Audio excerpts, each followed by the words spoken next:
नमस्ते दोस्तों, स्वागत करती हूँ आपके अपने YouTube channel Aradhana and blogs पे। दोस्तों, आज की वीडियो में हम बात करेंगे कि हम तुलसी माता की पूजन किस तरह से करें, क्या नियम विधि होता है पूजन करने की।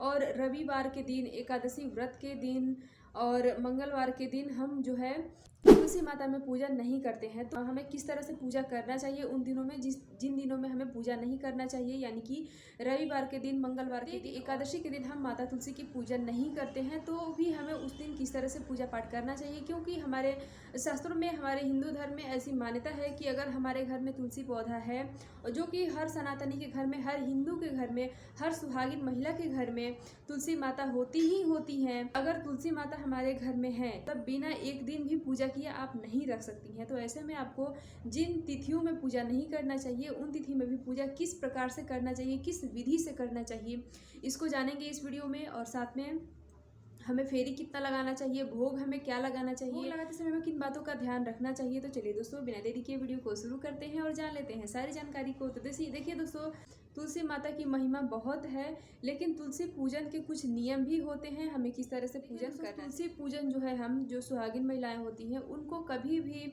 सबसे पहले अगर हम श्रृंगार की बात करें, तो जो हम डेली श्रृंगार करते हैं, जैसे कि सिंदूर और बिंदी हमारा डेली का श्रृंगार होता है। बाकी चूड़ी बिछुआ तो हम पहन के ही रखते हैं कि जब हम अपने मांग में सिंदूर भर ले और माथा हमारा खाली ना हो, यानी कि आप अगर बिंदी नहीं लगाना चाहते हैं तो आप वहाँ पे सिंदूर का एक छोटा सा टीका लगा लें, तभी आपको पूजा पाठ करना चाहिए। और विशेषकर सूर्य भगवान की पूजा या फिर तुलसी माता की पूजा आपको खाली माथे से पूजा नहीं करना चाहिए, यानी कि बिंदी या फिर कुमकुम का टीका लगा के ही करना चाहिए। उसी तरह से पुरुष भाई हैं, उनको भी खाली मस्तक से पूजा नहीं करना चाहिए, लेकिन पुरुष जो है वो मानते ही नहीं है। पुरुष को बहुत ज़्यादा जानकारी नहीं है, या फिर वो कर नहीं पाते हैं, या आप जो भी कह सकते हैं। लेकिन महिलाएं जो हैं, इस बात का विशेष रूप से ध्यान रखें कि हमें सिंदूर और बिंदी लगा के ही पूजा पाठ करना चाहिए। बाकी का कोई श्रृंगार आप करें या ना करें, क्रीम पाउडर काजल इत्यादि लगाएं ना लगाएं, वो आपकी बात की मर्जी है, लेकिन सिंदूर और बिंदी लगाए बिना हमें तुलसी माता की पूजा नहीं करना चाहिए।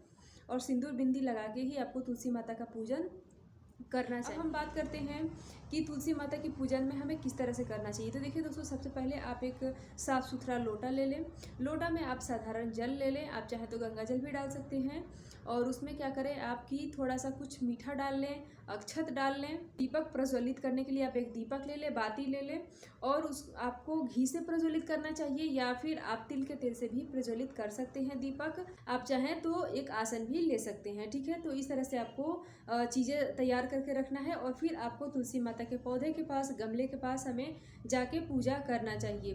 तो देखिए दोस्तों, हमें पूजा किस तरह से करनी चाहिए। पहले हम आसन बिछा के आसन ग्रहण करेंगे, और तुलसी माता को हम सर्वप्रथम हम प्रणाम करेंगे। सबसे पहले हम दीपक जलाएंगे, दीपक प्रज्वलित करेंगे, धूप प्रज्वलित करेंगे। लोटे में जल लेके गए हैं तो हम जड़ में सबसे पहले 3 बार देंगे। अगर आपके तुलसी माता के पास जगह है, अच्छा खासा घूमने लायक जगह है, परिक्रमा करने लायक जगह है, तो आप एक बार जल दें जड़ में, फिर एक परिक्रमा करें, फिर दूसरी बार जल दें, फिर परिक्रमा करें, फिर तीसरी बार जल दें, फिर परिक्रमा करें। और जब आप चौथी बार आती हैं, यानी कि 3 बार परिक्रमा करने के बाद चौथी बार हम जो जल देते हैं, वो जड़ से देते हुए हम ऊपर तक जाते हैं। तो ये विधि है तुलसी माता की पूजन में कि हम 3 बार जड़ में जल देते हैं, और चौथा बार जब हम जल देते हैं तो हमें पूरी पत्तों पर, पूरी ऊपर तक, जहाँ तक हमारा हाथ पहुँच सकता है, अगर बहुत बड़ी तुलसी माता का पौधा है, गमला है, तो हमें पूरे ऊपर से तक देना चाहिए चौथी बार में। अगर आपके पास परिक्रमा करने की नहीं है, तो आप क्या करें कि 3 बार जल दे दें वहीं पे, और वहीं पे घूम ले, जहाँ पे खड़े होकर हम जल देते हैं वहीं पे घूम लें, और इस तरह से भी आप पूजा कर सकते हैं। बाद हमें क्या करना है, हमें तुलसी माता को रोली चढ़ाया जाता है, ठीक है। तो अब सिंदूर जो है, बहुत सारे लोग सिंदूर भी चढ़ाते हैं, तो सिंदूर चढ़ाने का भी नियम होता है कि अगर हम तुलसी माता का विवाह किए हैं, और या फिर तुलसी माता में मंजरी अगर हो गई हैं, तो हमें तुलसी माता को सिंदूर चढ़ाना चाहिए। अगर तुलसी माता हमारी छोटी हैं, अगर उनमें मंजरी नहीं आई है, या फिर उनका हम विवाह नहीं किए हैं, जो कि कार्तिक के महीने में किया जाता है तुलसी विवाह, तो उसमें अगर हम नहीं किए हैं तो हमें जो है सिंदूर नहीं चढ़ाना चाहिए, ठीक है। तो इस बात को आपको ध्यान रखना है। आप क्या करें कि आप रोली ले लें, या फिर आप पीला चंदन लेके भी, और उनके जड़ में, टहनी में जो तना होता है उसमें, और जो पत्ते होते हैं उसमें भी आप लगा सकते हैं। इसके बाद हम क्या करेंगे कि माता को भोग कुछ ना कुछ हम ज़रूर समर्पित करेंगे। भोग में आप कोई भी मीठी चीज़ ले सकते हैं, चाहे तो आप इलायची दाना ले सकते हैं, बताशे ले सकते हैं, या फिर आप मिश्री ले सकते हैं, चीनी ले सकते हैं, किशमिश ले सकते हैं, या फिर कोई भी ड्राई फ्रूट्स है वो आप ले सकते हैं भोग लगाने के लिए माता को।